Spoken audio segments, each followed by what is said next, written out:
Hello everyone, welcome to Victor's Knowledge. This is Chinu Sharma, and today we are going to take up part 2 from our important objective type question MCQ series on UNO, other international organizations. So this series is very important for all upcoming exams, especially for those students who are preparing for Naib Tahsildar exam. Also, before beginning with our today's lecture, I want to share something important with you guys. So I have compiled special GS MCQs ਤੇ ਇਹਦੇ ਵਿੱਚ ਤੁਹਾਨੂੰ ਨਾਲ 400 current affair ਦੇ MCQ ਵੀ ਮਿਲ ਰਹੇ ਨੇ ਸਾਲ 2021 ਦੇ ਜੋ ਵੀ ਇੰਪੋਰਟੈਂਟ ਸਿਲੈਕਟਡ ਕਰੰਟ ਅਫੇਅਰਸ ਨੇ ਰਿਵੀਜ਼ਨ ਦੇ ਲਈ ਸੋ ਉਹ ਕੰਪਾਈਲ ਕੀਤੇ ਨੇ ਨਾਲ ਹੀ ਤੁਹਾਨੂੰ 120 ਪੋਲਿਟੀ ਦੇ MCQs 120 economics 120 geography environment 120 history culture then 800 plus MCQs ਨੇ mixed GS ਤੇ ਸੋ ਇਹਦੇ ਅੰਦਰ ਸਾਰੇ ਟੌਪਿਕਸ ਦੇ ਅਲੱਗ-ਅਲੱਗ ਜਿੰਨੇ ਵੀ ਇੰਪੋਰਟੈਂਟ MCQs ਨੇ including static question covered ਨੇ ਸੋ ਜੇ ਤੁਸੀਂ ਇਹ MCQ ਬਾय ਕਰਨੇ ਨੇ you can send email on legalvictor02896@gmail.com ਤੇ ਇੱਕ ਬਹੁਤ ਹੀ ਜ਼ਿਆਦਾ ਵਧੀਆ ਆਫਰ ਹੈ ਤੁਹਾਡੇ ਲਈ ਜਿਹੜੇ ਵੀ ਸਟੂਡੈਂਟ ਇਹ MCQ ਬਾय ਕਰਨਗੇ ਉਹਨਾਂ ਨੂੰ ਇੱਕ ਆਪਸ਼ਨ ਦਿੱਤੀ ਜਾ ਰਹੀ ਹੈ ਕਿ ਉਹ ਕਿਸੇ ਵੀ ਇੱਕ GS ਸਬਜੈਕਟ ਦੇ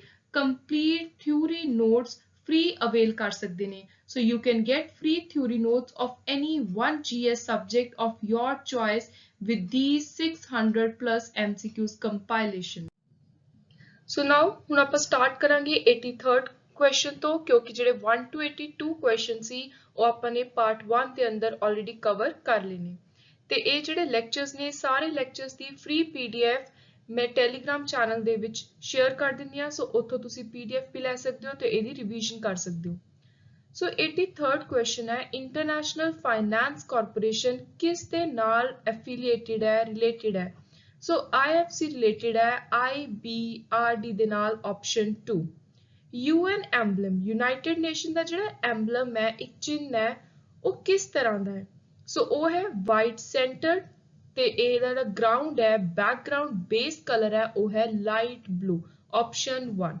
next is very important question one of the most important question related to UN especially in the current ongoing scenario of Ukraine Russia conflict ਕਿਉਂਕਿ ਬਾਰ-ਬਾਰ UN Security Council ਦੀ ਗੱਲ ਆਉਂਦੀ ਹੈ ਸੋ UN Security Council ਦੇ ਅੰਦਰ total members ਕਿੰਨੇ ਨੇ ਸੋ total member countries ਨੇ 15 ਜਿਹਦੇ ਵਿੱਚੋਂ 5 ਨੇ ਪਰਮਾਨੈਂਟ ਤੇ 10 ਨੇ ਨਾਨ ਪਰਮਾਨੈਂਟ ਕੁਐਸਚਨ ਹੈ ਕਿ ਇਹ 5 ਪਰਮਾਨੈਂਟ ਮੈਂਬਰ ਕਿਹੜੇ ਨੇ ਸੋ ਇਹ ਨੇ option 2 USA Russia UK France and China next ਹੈ ਯੂਨਾਈਟਿਡ ਨੇਸ਼ਨ ਦੀ ਜਿਹੜੀ ਜਨਰਲ ਅਸੈਂਬਲੀ ਹੈ ਉਹ ਸਾਲ 'ਚ ਕਿੰਨੀ ਵਾਰੀ ਮਿਲਦੀ ਹੈ ਸੋ ਉਹ ਮਿਲਦੀ ਹੈ ਸਾਲ 'ਚ ਇੱਕ ਵਾਰ once a year ਆਪਸ਼ਨ 2 ਕਿਹਦੀ ਕ੍ਰੀਮੇਸ਼ਨ ਸਾਈਟ ਦਾ ਨਾਮ ਹੈ ਸ਼ਕਤੀ ਸਥਲ ਸੋ ਇਹ ਇੰਡੀਆ ਦੇ ਨਾਲ ਰਿਲੇਟਡ ਹੈ ਸ਼ਕਤੀ ਸਥਲ ਹੈ ਇੰਦਰਾ ਗਾਂਧੀ ਦੀ ਕ੍ਰੀਮੇਸ਼ਨ ਸਾਈਟ ਦਾ ਨਾਮ option 3 next again question related to UN security council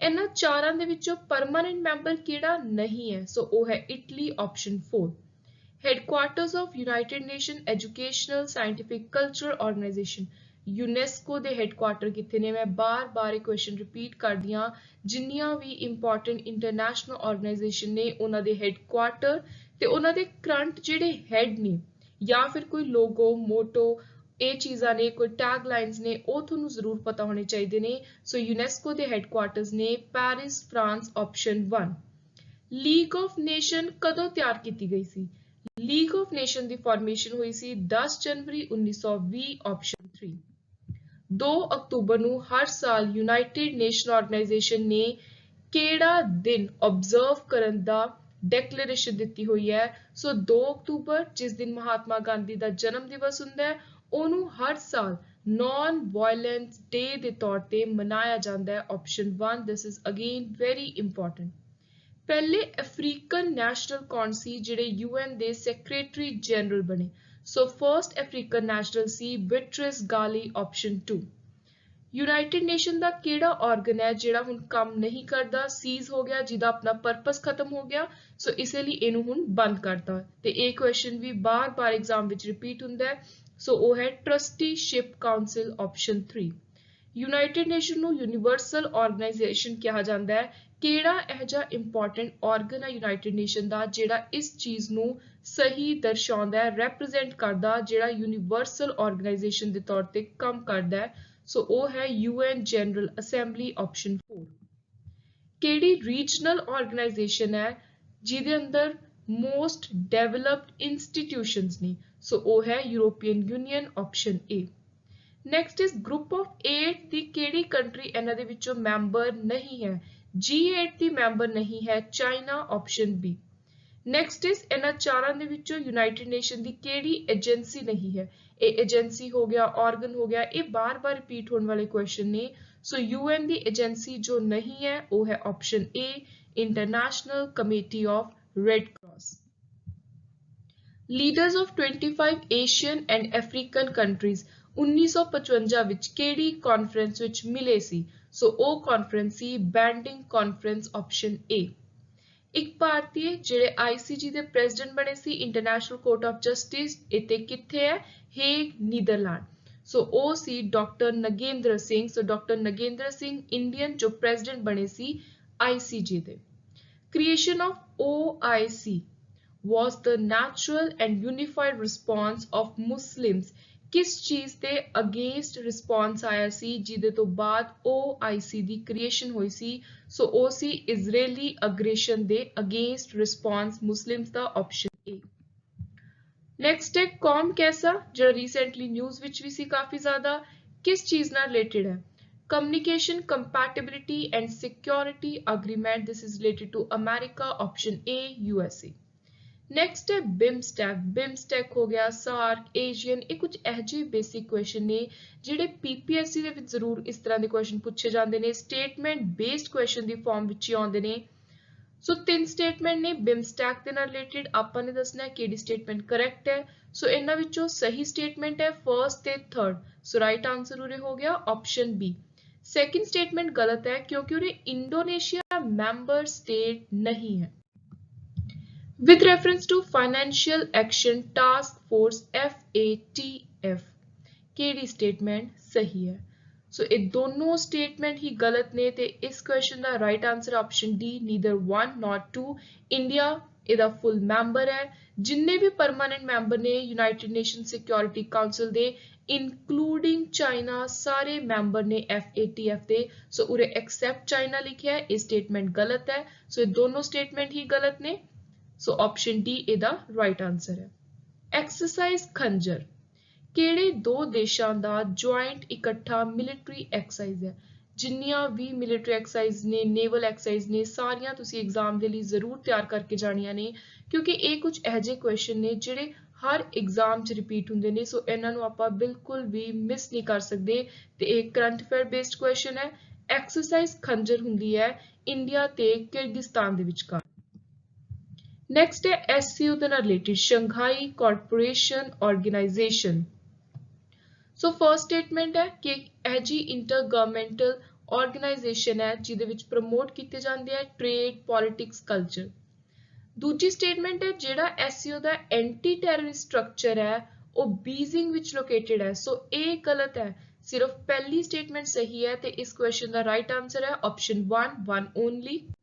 ਸੋ ਇਹਦੇ ਹੈਡਕੁਆਰਟਰਸ ਨੇ ਤਾਸ਼ਕੈਂਟ ਵਿੱਚ। ਨੈਕਸਟ ਹੈ ਨॉन ਅਲਾਈਨਮੈਂਟ ਦਾ ਮਤਲਬ ਕੀ ਹੁੰਦਾ? ਬਹੁਤ ਵਾਰੀ ਆਪਾਂ ਨਿਊਜ਼ ਸੁਣਦੇ ਆ ਨॉन ਅਲਾਈਨਮੈਂਟ ਟ੍ਰੀਟੀ, ਕੁਝ ਆਰਗੇਨਾਈਜੇਸ਼ਨ ਨੇ ਜਿਹੜੀਆਂ ਇਹਦੇ ਆਧਾਰ ਦੇ ਉੱਤੇ ਤਿਆਰ ਕੀਤੀਆਂ ਗਈਆਂ ਨੇ। ਨॉन ਅਲਾਈਨਮੈਂਟ ਦਾ ਮਤਲਬ ਹੈ ਪਾਵਰ ਬਲੌਕਸ ਦੇ ਵੱਲ ਨਿਊਟਰੈਲਿਟੀ, option 2। Which of the following country is not a member of Nuclear Supplier Group NSG ਦੀ ਜਿਹੜੀ ਕੰਟਰੀ ਮੈਂਬਰ ਨਹੀਂ ਹੈ ਉਹ ਹੈ Iran, option 4। Which one of the following represent correct sequence of countries included in BRICS?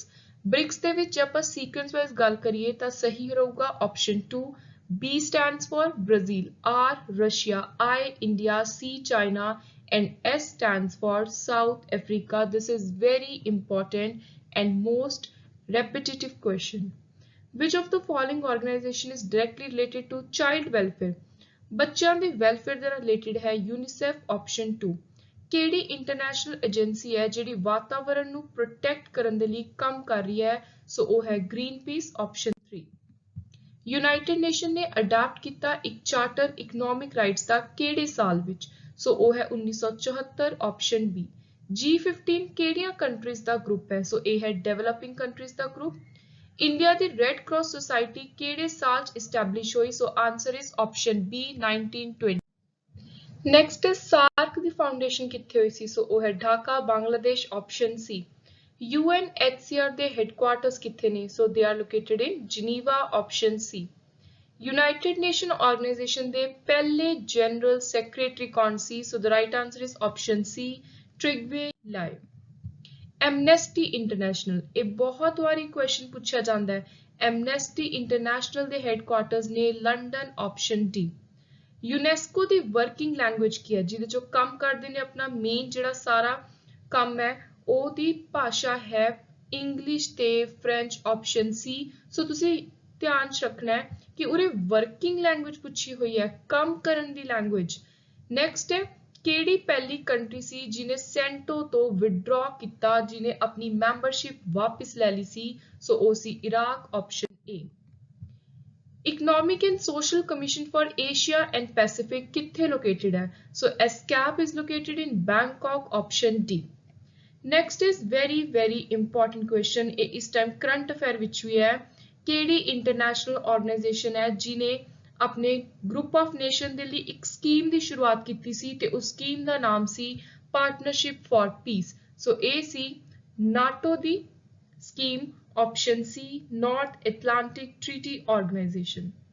Which of the following pair of country ਤੇ ਉਹਨਾਂ ਦਾ purpose UN peacekeeping force ਦੇ ਲਈ correctly match है? So ਉਹ है option A Cyprus to maintain peace between two dominant ethnic groups in the country। Which of the following country is not a member of G15? ਇਹਨਾਂ ਦੇ ਵਿੱਚੋਂ G15 developing countries ਦਾ group ਹੈ ਤੇ ਇਹਨਾਂ ਦੇ ਵਿੱਚੋਂ ਕੋਲੰਬੀਆ ਇਹਦਾ ਹਿੱਸਾ ਨਹੀਂ ਹੈ। ਪੁਰਾਣੇ ਕਿੰਨੇ ਰਿਪਬਲਿਕ ਸੀ USSR ਦੇ ਜਿਹੜੇ ਕਾਮਨਵੈਲਥ ਆਫ ਇੰਡੀਪੈਂਡੈਂਟ ਸਟੇਟ ਦੇ ਮੈਂਬਰ ਬਣੇ? Again very important question. So total 11 former republic of USSR have become members of Commonwealth। International human right convention ਜਿਹਨੂੰ ਯੂਨਾਈਟਿਡ ਨੇਸ਼ਨ ਨੇ 1990 ਚ ਅਡਾਪਟ ਕੀਤਾ ਕਿਹਦੇ ਨਾਲ ਰਿਲੇਟਡ ਹੈ? ਸੋ ਇਹ ਹੈ ਚਿਲਡਰਨ ਦੇ ਨਾਲ related option D. South Asian association for regional cooperation ਇਹਦੀ ਸਾਰਕ ਦੀ ਫੁੱਲ ਫਾਰਮ ਵੀ ਕਈ ਵਾਰ ਐਗਜ਼ਾਮ ਪੁੱਛੀ ਜਾਂਦੀ ਹੈ। ਸੋ ਸਾਊਥ ਏਸ਼ੀਅਨ ਐਸੋਸੀਏਸ਼ਨ ਹੈ ਜਿਹੜੀ ਇਹਦੀ ਸ਼ੁਰੂਆਤ ਹੋਈ ਸੀ ਇਹਦੀ ਫਾਰਮੇਸ਼ਨ ਹੋਈ ਸੀ 1985 ਵਿੱਚ option A. World wide fund for nature ਜਿਹੜਾ ਇਹਦਾ ਲੋਗੋ ਹੈ ਉਹਦੇ ਵਿੱਚ ਕਿਸ ਚੀਜ਼ ਦਾ ਯੂਜ਼ ਕੀਤਾ ਹੋਇਆ ਹੈ? ਸੋ ਲੋਗੋ ਚ ਪੈਂਡਾ ਦਾ ਯੂਜ਼ ਹੈ ਆਪਸ਼ਨ ਬੀ। ਪਾਕਿਸਤਾਨ ਨੇ ਕਾਮਨਵੈਲਥ ਤੋਂ ਆਪਣੀ ਮੈਂਬਰਸ਼ਿਪ ਨੂੰ ਵਾਪਸ ਲੈ ਲਿਆ ਸੀ ਪਰ ਇਹਨੇ ਦੁਬਾਰਾ ਤੋਂ ਰੀਜੁਆਇਨ ਕੀਤਾ। ਸੋ ਕੁਐਸਚਨ ਹੈ ਸਭ ਤੋਂ ਪਹਿਲੀ ਵਾਰੀ ਕਦੋਂ ਇਹਨੇ ਆਪਣੇ ਆਪ ਨੂੰ ਪੁੱਲ ਕਰ ਲਿਆ ਸੀ? ਕਦੋਂ ਆਪਣੀ ਮੈਂਬਰਸ਼ਿਪ ਨੂੰ ਵਾਪਸ ਲੈ ਲਿਆ ਸੀ? So when Pakistan had pulled itself out of Commonwealth. So ਉਹ ਸੀ ਸਾਲ 1972 ਆਪਸ਼ਨ ਸੀ। ਨੈਕਸਟ ਹੈ ਸਾਰਕ ਦਾ ਮੇਨ ਮਕਸਦ ਕੀ ਹੈ? ਸੋ ਇਹਦਾ ਮੇਨ ਮਕਸਦ ਹੈ ਕਿ ਜਿਹੜੇ ਸਾਊਥ ਏਸ਼ੀਅਨ ਕੰਟਰੀਜ਼ ਨੇ ਉਹਨਾਂ ਦੀ ਆਪਸ ਦੇ ਵਿੱਚ ਇੱਕ ਕੋਆਪਰੇਸ਼ਨ ਬਣੀ ਰਹੇ। ਜੇ ਕਿਸੇ ਨੂੰ ਕੋਈ ਦਿੱਕਤ ਹੈ ਕੋਈ ਟ੍ਰੇਡ ਨੂੰ ਲੈ ਕੇ ਕਿਸੇ ਹੋਰ ਚੀਜ਼ ਨੂੰ ਲੈ ਕੇ ਤਾਂ ਪਹਿਲ ਦੇ ਤੌਰ ਤੇ ਇਹ ਕੰਟਰੀਜ਼ ਆਪਸ ਦੀ ਮਦਦ ਕਰਨ। ਸੋ ਸਾਰਕ ਦਾ ਮੇਨ ਮਕਸਦ ਹੈ ਰੀਜਨਲ ਕੋਆਪਰੇਸ਼ਨ ਜੋ ਇਹਦੇ ਨਾਮ ਤੋਂ ਹੀ ਪਤਾ ਚੱਲਦਾ ਹੈ RC ਤੋਂ ਹੀ ਬਣਿਆ ਹੀ ਹੈ ਰੀਜਨਲ ਕੋਆਪਰੇਸ਼ਨ ਦੇ ਲਈ ਹੈ ਸਾਊਥ ਏਸ਼ੀਅਨ ਕੰਟਰੀਜ਼ ਦੇ ਲਈ। ਸੋ ਆਪਸ਼ਨ ਏ ਇਹਦਾ ਰਾਈਟ ਆਨਸਰ ਹੈ। UK USA ਜਰਮਨੀ ਜਾਪਾਨ ਇਹਨੇ 4 ਕੰਟਰੀਆਂ ਦੇ ਨਾਮ। ਬਾਕੀ 3 ਕੰਟਰੀਜ਼ ਕਿਹੜੀਆਂ ਨੇ ਜਿਹੜੀਆਂ G7 ਦਾ ਹਿੱਸਾ ਨੇ? ਸੋ ਉਹ ਨੇ Canada France Italy option D. ਵੀਪੋ ਦੇ ਹੈਡਕੁਆਰਟਰ ਇਹ ਮੈਚ ਦੀ ਫੋਲੋਇੰਗ ਦੀ ਫਾਰਮ ਵਿੱਚ ਬਹੁਤ ਵਾਰੀ ਐਗਜ਼ਾਮ ਵਿੱਚ ਪੁੱਛਿਆ ਗਿਆ ਹੈ ਵਰਲਡ ਇੰਟੈਲੈਕਚੁਅਲ ਪ੍ਰਾਪਰਟੀ ਆਰਗੇਨਾਈਜੇਸ਼ਨ ਇਹਦੇ ਹੈਡਕੁਆਰਟਰਸ ਨੇ ਜਨੀਵਾ ਆਪਸ਼ਨ ਡੀ। ਸਾਲ 1995 ਕਿਹੜੀ ਇੰਟਰਨੈਸ਼ਨਲ ਆਰਗੇਨਾਈਜੇਸ਼ਨ ਦਾ 골ਡਨ ਜੁਬਲੀ ਈਅਰ ਸੀ? ਸੋ ਉਹ ਹੈ UNO option A. Indian delegation to the first World Conference on Human Right ਕਿਹਨੇ ਲੀਡ ਕੀਤੀ ਸੀ? ਸੋ ਉਹ ਲੀਡ ਕੀਤੀ ਸੀ former PM of India doctor Manmohan Singh. Halifax summit ਕਿਸ ਚੀਜ਼ ਨਾਲ ਰਿਲੇਟਡ ਹੈ? ਸੋ ਇਹ ਰਿਲੇਟਡ ਹੈ G7 ਕੰਟਰੀਜ਼ ਨਾਲ ਆਪਸ਼ਨ। ਨੈਕਸਟ ਕੁਐਸਚਨ ਵੀ ਇੱਕ ਦੋ ਐਗਜ਼ਾਮ ਵਿੱਚ ਦੇਖਣ ਨੂੰ ਮਿਲਿਆ UN ਚਾਰਟਰ ਦੇ ਅੰਦਰ ਟੋਟਲ ਪ੍ਰਿੰਸੀਪਲ ਕਿੰਨੇ ਨੇ? ਸੋ ਪ੍ਰਿੰਸੀਪਲਸ ਨੇ 7 ਆਪਸ਼ਨ 3 ਸਾਰਕ ਤਿਆਰ ਕਰਨ ਦੇ ਵਿੱਚ ਫਾਰਮ ਕਰਨ ਦੇ ਵਿੱਚ ਮੇਨ ਦਿਮਾਗ ਕਿਹਦਾ ਸੀ who was the chief architect of SARC so ਉਹ ਸੀ ਜ਼ਿਆਲ ਉਰ ਰਹਿਮਾਨ ਆਪਸ਼ਨ 1 ਕਿਹੜੇ ਇੰਸਟੀਟਿਊਸ਼ਨ ਨੇ ਅਪਰੂਵ ਕੀਤਾ ਸੀ ਐਮਰਜੈਂਸੀ ਯੂਜ਼ ਵੈਕਸੀਨਸ ਦਾ ਪੂਰੀ ਦੁਨੀਆ ਵਿੱਚ ਤੇ ਇਹਦੇ ਲਈ ਉਹਨਾਂ ਨੇ ਯੂਜ਼ ਕੀਤਾ ਸੀ ਇੱਕ ਪ੍ਰੋਵੀਜ਼ਨ ਦਾ ਐਮਰਜੈਂਸੀ ਯੂਜ਼ ਲਿਸਟਿੰਗ EUL ਸੋ ਇਹਦੀ ਪਰਮਿਸ਼ਨ ਦਿੱਤੀ ਸੀ ਵੈਕਸੀਨ ਦੀ WHO ਨੇ ਆਪਸ਼ਨ B